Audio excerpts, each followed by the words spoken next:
So today I'm joined here with Yaser Al-Ghena. Nice to meet you, man. Thanks for Nice having having me. you on the show. Appreciate it. Third person on Boxer's Reach to date. And obviously you've seen the first couple of episodes, so you've kind of got a gist of what this show's about and what we want to try and achieve. So let's start from the beginning and just hear about your story. Like, who is Yaser and where did you grow up? Let's start off with where did you grow up? Originally, Yeah. I come from Syria.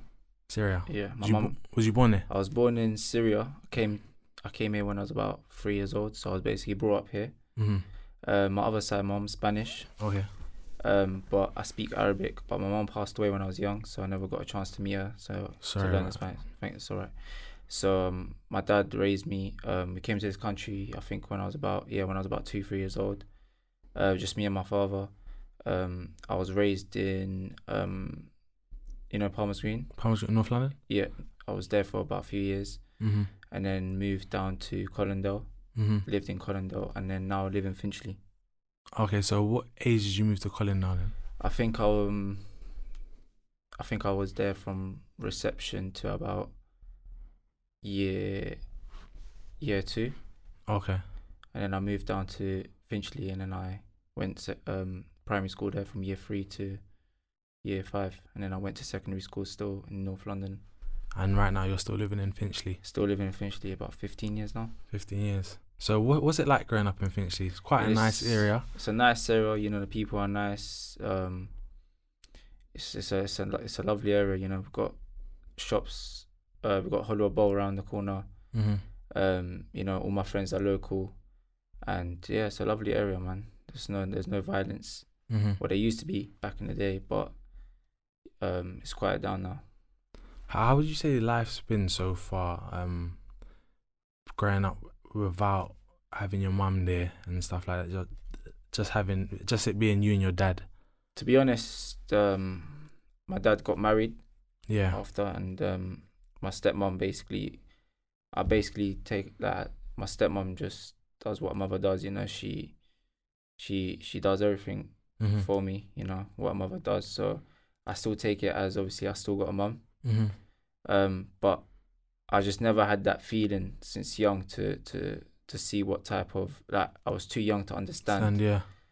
So when I was raised, it's not like I actually met my mum to Mhm. actually, like, I didn't even have a conversation with her. I was still a little kid. I was probably about 2 years old or 1 years old when she passed away. So, being about 8 to 9 years, my dad raised me. So to him, he's everything. He's my best friend. He's my father. He's my mum. Is he much older than you, or is he quite a young dad? Or He looks young. yeah. Yeah, but he is quite young. Yeah, for my. Okay. So would you say your dad was an influence to you in terms of getting into boxing and stuff like that? I wouldn't say he supported me through everything. My dad used to be a professional footballer. Yeah. Yeah, so For what team? he used to work. I forgot the team, but it's in France. Okay. And he wanted me to follow his footsteps. Mm-hmm. So he took me to football, and he basically trained me since I was young. So he just wanted to be a footballer. Yeah, because to be fair, you do look more like a footballer Yeah. than a boxer per se. Do you know what I mean? Yeah, I'll get across how boxing came, but I used to play for a Sunday league, and my dad basically got me. One time actually I got scouted. I went For what play club? for Arsenal. Arsenal, yeah. Yeah, and had trials there. Even played with an academy, Mm-hmm. but then didn't get a scholarship.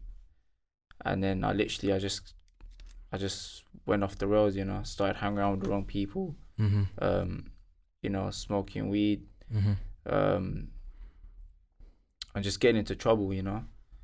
I was literally hanging around with the people that were just literally on the corners, up to nothing, and had nothing going in life. And Was your dad aware of this, or? of course, he was picking me up from the police station. Serious? Every week too. I was on tag as well for 8 months. Serious? Yeah. So now looking back at it, how do you know I'm 24. And how old was you when this was going on in your life? I'll say about from 15. 15, yeah. So 14. looking back now, because that hopefully there's young people that might watch this as well. Looking back now, do you feel like those years they were proper wasted? Like in terms of like, because that when you're that age, you're just in your own little world and you think you know it all. But like looking back now, you're 24. To be honest, I'll say, I wouldn't say it's wasted. Mm-hmm. You know, I'll say everything happens in life is for a reason. Mm-hmm. You know, maybe waste is the wrong word. Yeah, so I'll say it's a lesson learned. Mm-hmm. You know, you go through things in life, and you either learn from it, or I mean, there's still people that I used to hang around with now. They're in prison. Mm-hmm. You know what I mean?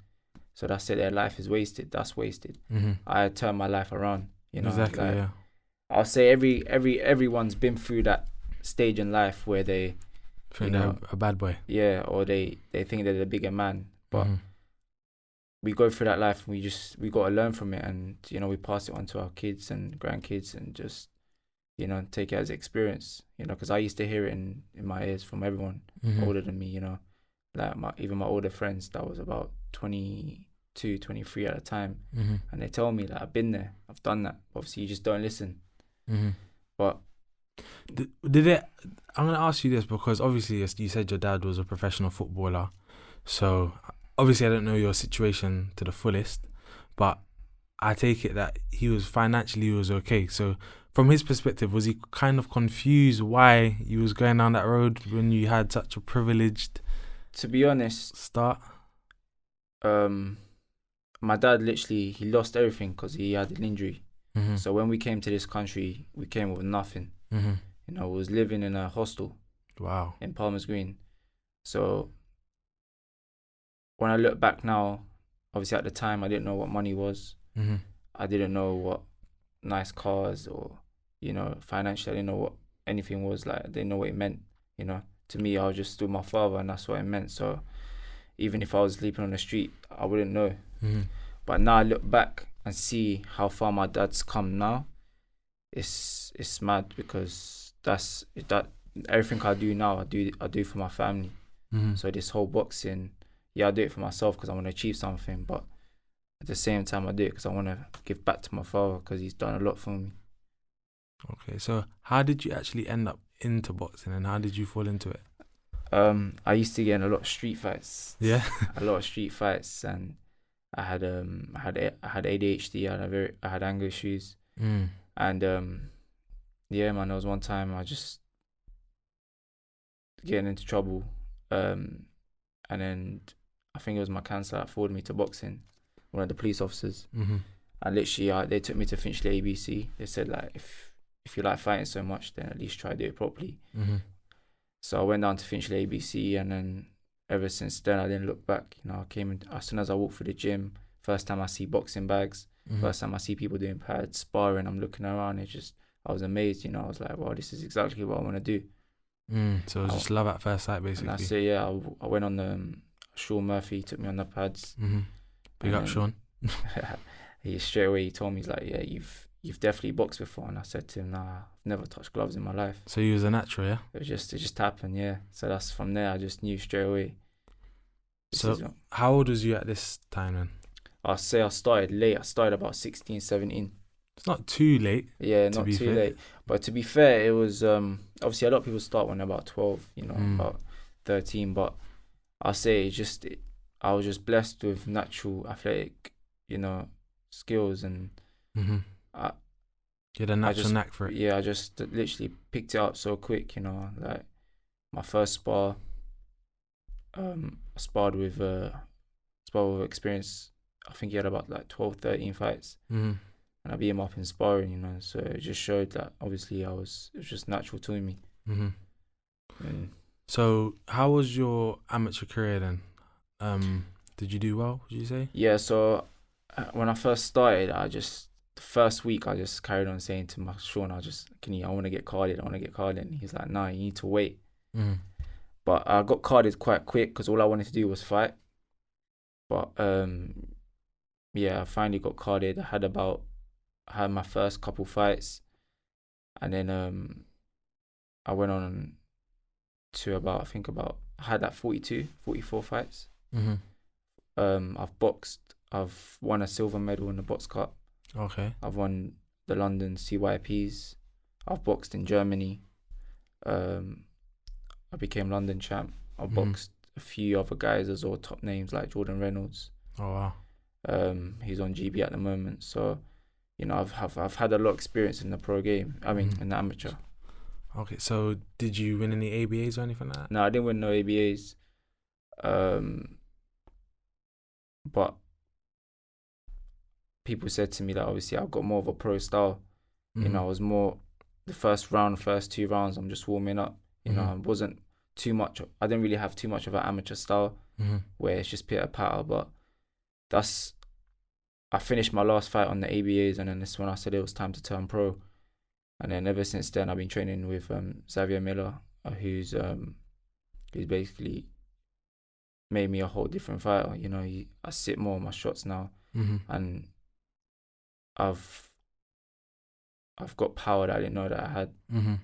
And we'll get to your pro career in a second, but I just want to touch on your amateur career a bit more before we go to there. Yeah. So 44 fights, 44 amateur fights. I've won about 20, 25, 26. So how long was you at Finchley for? Mostly about 5 years. And then you just moved to Islington, is that correct? Yeah, I moved to Islington because Finchley actually left AIBA, and I just wanted one more shot at the ABAs. Yeah. So I had to find a club who was actually signed with the AIBA. And I went down to Islington Boxing Club and done my last season there. So for those who are watching, can you kind of explain like the importance of AIBA and the ABAs and how it's looked at in the amateur boxing? Well, a lot of people saying that the AIBA was corrupted, and I don't know. I don't really look too much into it. I didn't really look too much into it, but there was another boxing. I think it was called. I think it was called England Boxing. I can't remember which one it's called, but they left the AIBA because they said it was corrupted. But I didn't really know what they meant by corrupted. I don't know because I didn't really look into it. Yeah, I don't know if it was money or about the shows or the seat. I don't know what it was. But all I wanted to do was have one more shot at AIBA. So because I noticed at that stage when they did leave AIBA, a lot of the Finchley fighters did head over to Islington. So I guess it was something that was important to a lot of the amateurs. Yeah. It was a shame that a lot of fighters left, and a lot of talent left the club. Actually, you know what I mean? Yeah, it's because the ones I wanted to sign with, it's not really known. If you won it, it wouldn't mean nothing. Do you know what I mean? As you sign when you go pro and they say I'm a national champ, they'll say, okay, are you ABA champ, national champ? And then you say, no, I'm this. It's not as recognised. Yeah, no one recognises it. They say, what is it? Like, it doesn't mean nothing. It's nothing to bring to the table. So that's the way I looked at it. When you turn pro, that's what they worry about. They say, oh, well, nowadays I don't really care about if you're a national champ, but it's recognition. AIBA, if you win the ABAs, you got a chance to get onto GB squad. So you said you wanted to have one last shot at the ABAs, so you moved to Islington. How was that last attempt for you? How did you do? Yeah, I done well. Got to the London finals, and the fight was at West Ham Club. Few people thought I won it, but it was a close fight. But then from then I just thought, it's just time to go pro. To go pro, yeah. So that's a brilliant segue now. But I think that was on my mind anyway. Even if I won the ABAs, like my mind was never to go on GB. It was never to, it was always to turn pro. I feel like there's been a big shift in British boxing now, because at first everyone wanted that Olympic status fighting for GB, but now it's like people don't care as much about that as such. Some do, because that you see the correlation of the GB fighters that do well in the Olympics getting signed to Matchroom straight away. But there's a transition of amateur boxers just saying, you know what, I just want to go pro and show the world what I can really do. Yeah. So Cool. So at what age did you become pro then? I think it was about when I was 22. 22. Yeah. And right now you're 4-0, right? Yeah. So you left Islington again. So you went from Finchley to Islington to IQ Boxing Club in Neasden. Yeah. Why IQ? How did you meet Zav as well? To be fair, I was speaking to one of my old coaches. I was speaking to one of his name's Andy. He's from Amersham. Okay. And I said to him, I spoke to a few people. Said I want to turn pro. I had a look at a few coaches. I didn't like them, and then I spoke to Andy. He said, "Listen, if you want to turn pro, go to Zav, try him out, and then get back to me." And I said, "All right, cool." So I called up Zav and I said to him I want to turn pro, and he's about to leave the amateurs as well, and he wants to become a pro coach. So I thought, okay, I'll give him a try. And obviously, I knew Zav anyway. I've seen him at shows, and a few times I've seen him. The boxing circuit. Yeah, so I knew him from the boxing scene. So, he told me to come down to the gym, and he said he's gonna arrange sparring for me, and then he arranged sparring for me, and then he just liked what he's seeing. On the first time you met? First time he wanted to see what I could do. Okay. So he said, cool, you can come down on this day. And did you feel any kind of pressure? You know what I mean? No, you know what?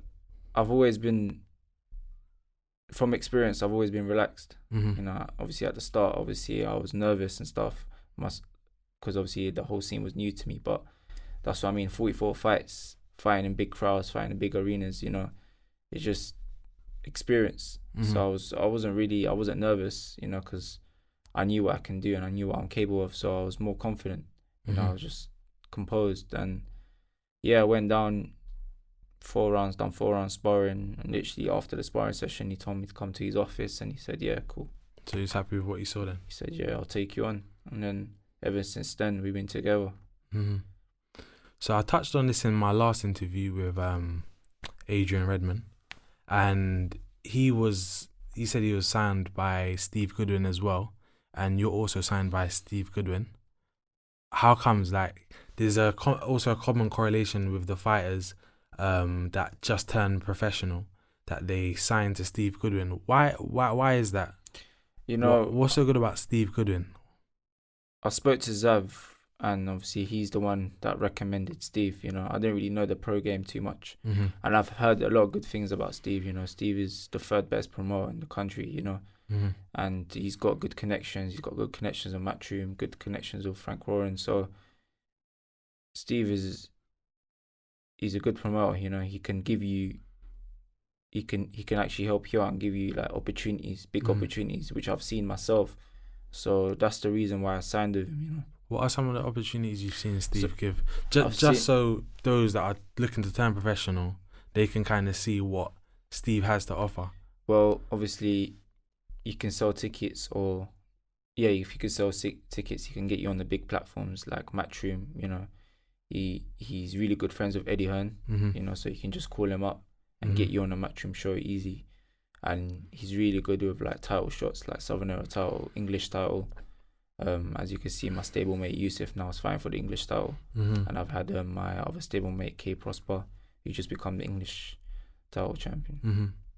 Okay, so obviously Steve's got a lot of fighters under him, and you're probably, not in any disrespectful way, you're not probably one of his biggest fighters that he has right now at the moment. How much attention does he give you? Do you know what I mean? Is that an important thing, that relationship between the promoter and a fighter? To be fair, he checks up on me every time after my fight. He was happy with my last performance. He got me an appointment which was meant to basically give me a test, but I beat him all 4 rounds, and he knows, he believes in me. He says he's got a lot of time for me, and he wants me to be going for titles sometime next year.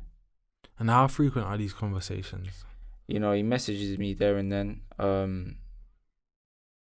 and most likely, most of the time, he goes through Zav. He speaks to Zav because obviously that's my coach, and he just wants to look at the best routes to go down and now he's got me a fight at York Hall on the 23rd, which is a main event fight.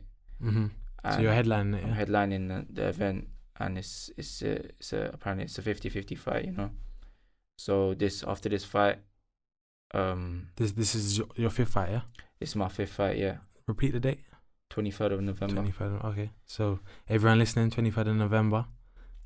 Contact Yaser for tickets for that. Yeah, I'll definitely it's gonna be be a there. good show, man. It's gonna be a good fight, you know.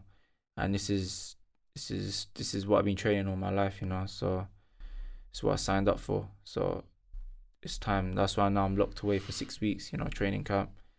And then, yeah, man, 23rd of November, it's going to go down. So this is 50-50. Is it for anything in particular, or is it just... Because I'm fighting a prospect, you know. So that's why they say it's 50-50, you know. If he wants to, if you want, like, it's his fighter as well, you know. He's not going to say, oh, it's 80-40, you know. It's just saying it's a 50-50 fight. That's why he's made it a main event. Because it's going to be a good fight. So that's the reason why. Okay. So I did a bit of research on you, and you had 3 fights. Then you took a little break from boxing for about 9 months before you had your 4th fight. Why was that? I just took a little break from boxing, and I had like an injury as well. So I just wanted some time off boxing, you know, sometimes boxing, training camp and work at the same time, and you got to sell tickets, and you know, I just wanted to take a break. You know, I took a break, let my injury heal, and then I was back to boxing. Outside of the sport, because I know you love boxing because you do the sport, but the business side, does that ever stress you out? Do you find that gets a bit on top sometimes, like having to sell tickets, having to just get yourself out there and just do all the PR stuff that you might have to do to... Yeah, that's the worst part about it. People think turning pro and you're fighting. It's more to it, you know. There's a lot of things you gotta do, you know. Sometimes if your promoter's not promoting you well, you gotta promote yourself. At the end of the day, you gotta market yourself, you know. You're like, for example, YB, that's me. I gotta expose it, you know. I gotta bring out the hype. So that's one thing about me, is I don't like to be on someone or pestering someone, you know, and saying, oh, like, We'll look for please buy handouts and tickets. stuff. Do you know what I mean? I don't want to be like messaging people, oh, do you still want to come down, you know? But at the same time, my advice is, if you haven't got a big crowd, or if you can sell the tickets to break even, don't go pro, man, because it's a nasty game. I've had people, you know, retire from this. You know, I've had people go journeyman, you know, because they just want to earn money. But it's not what people think it is, you know. Before, you said that you didn't know much about the pro game, so you contacted Zav. Did you know this element to the professional side of boxing? Yeah, he told me. But before speaking to him, I didn't know nothing about this. I didn't know nothing about this. I didn't know you had to sell tickets. Seriously? I didn't know nothing. So the amateur coaches didn't really expose the fighters to that? To be fair, I didn't really speak to anyone. When I was at Finchley, I never really said to anyone I wanted to turn pro, you know. I never said to Sean or anyone, you know. I just said I wanted to go have one more shot at the ABAs and then turn pro. But no one told me the in and outs of the pro boxing to afterwards. You know, when I sat down with Zavi, broke it down on the table, and then when I was in the office with Steve Goodwin, he showed me this, that. Yeah, you got to sell this to box. And I didn't even know that you had to sell tickets to pay your opponent as well. So it was so mad. Has it ever crossed your mind to think, you know what, let me just become a journeyman? Nah, that's not my mind. My mindset is never to lose. Do you know what I mean? I don't have a losing mindset in anything I do. Because I've been to the York Hall quite a few times, and I see a lot of these journeymen, and I don't know, sometimes I feel sorry for them, because it's like, I have a feeling that a lot of the journeymen that fight could knock some of these new professionals out, but they just have to just take the walloping. Nah, just for that's the what paycheck. people. Listen, if a journeyman, like when I had my first pro debut, my original opponent pulled out, Yeah. and I had the hardest pro debut because they replaced me with someone called Kevin McCauley, Mm. and this guy was coming to win. This guy tried to take my head off for Was he a journeyman or? Yeah, he was a journeyman. He had 180 fights, and this was my first pro fight. I've never been in the pro. I've never had a pro fight, so I never. All this was like, it was new to me, you know, coming out to my own song, you know, coming out to a crowd, you know, with 8-ounce gloves, no top. So it was all new to me. Do you know what I mean? That's interesting because I thought the aim of a journeyman was to lose every fight but not get knocked out so you could fight again next week. Because I thought that if these journeymen start beating the new fighters, they won't get booked to fight every week because that promoters will think, nah, that's a risky fight for my fighter, so I'm never gonna put him in with that guy. Doesn't work. Nah, that's a journeyman. Obviously they're there to give you experience. But at the same time, if they think they can beat you, they will beat you.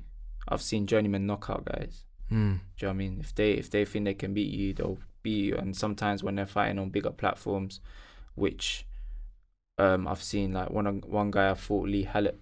You know, he boxed on a big platform on Frank Warren's show, and he was fighting Conor Benn's brother, and he beat him. He beat him he was undefeated. I think it was his third or fourth fight, and he beat him. You know, so sometimes they do that to get exposure. Do you know what I mean? So don't get twisted, man. These journeymen, they're serious, and they're making money as well. They're making more money than us. Yeah, roughly on average, I know. Okay, you tell the audience, how much do journeymen make a week in a fight? It depends on the journeyman and depends how many times they're out, you know. But per fight, if it's just a normal 4-rounder, they'll probably make about 1.3 to 1.4. So 1,300. Let's stick with a lower figure. So a journeyman, makes 1,300 per fight. Yeah. Per fight. Let's say they have 3 fights in a month. Quick maths. Let's just round it off and just say that's $4,000. Let's just say $4,000 for the month. Yeah. But a new prospect in his first few fights, after his expenses, he may only make 300 quid, 500 quid. Do you know what I mean? Depends on the ticket sales. If you can sell tickets, then of course you can make good money. You can make more, but I'm just basing it on lower. Your normal purse for a pro box is probably about 1,300-400. Okay. And then obviously you got to pay your promoter and pay the house. So you're only 4 fights in. You said you got your 5th fight coming 23rd of November. After that fight, do you know roughly in your head when you're looking to step it up and look at like title fights? Have you had that conversation? This is already a big step up. This is a big step up fight for me, you know. This is what's going to lead me to a title or even a title eliminator. So I'll be honest, probably after this fight, it's going to either take me to a title eliminator or I'm going to fight straight away for the vacant Southern title. Just depends on what my manager has got planned for me, you know, and obviously what options there is. And if there's an opportunity there, I'm going to grab it with both hands, you know. I'm not going to shy from it. Is there anyone that you'd like to fight? To be fair, I don't call out names. I don't look at guys. My coach calls me up saying you're fighting that guy. That's it. Okay. I ain't got no one to call out at the moment, you know. I ain't really up there to be calling out guys, or do you know what I mean? If someone comes up, they just have to line. All I say to them, just line them up. That's it. Okay, so you're keeping it nice and humble. That's it. I've always been humble, you know. I don't get paid to talk. Yeah. Or trash talk, you know. I do my talking in the ring, you know. I'm locked away in training camp. I train for 6 weeks or whatever. Give me 6 weeks, and after 6 weeks, I'm back in the ring, and that's where I do my talking in the ring, man. I respect that a lot.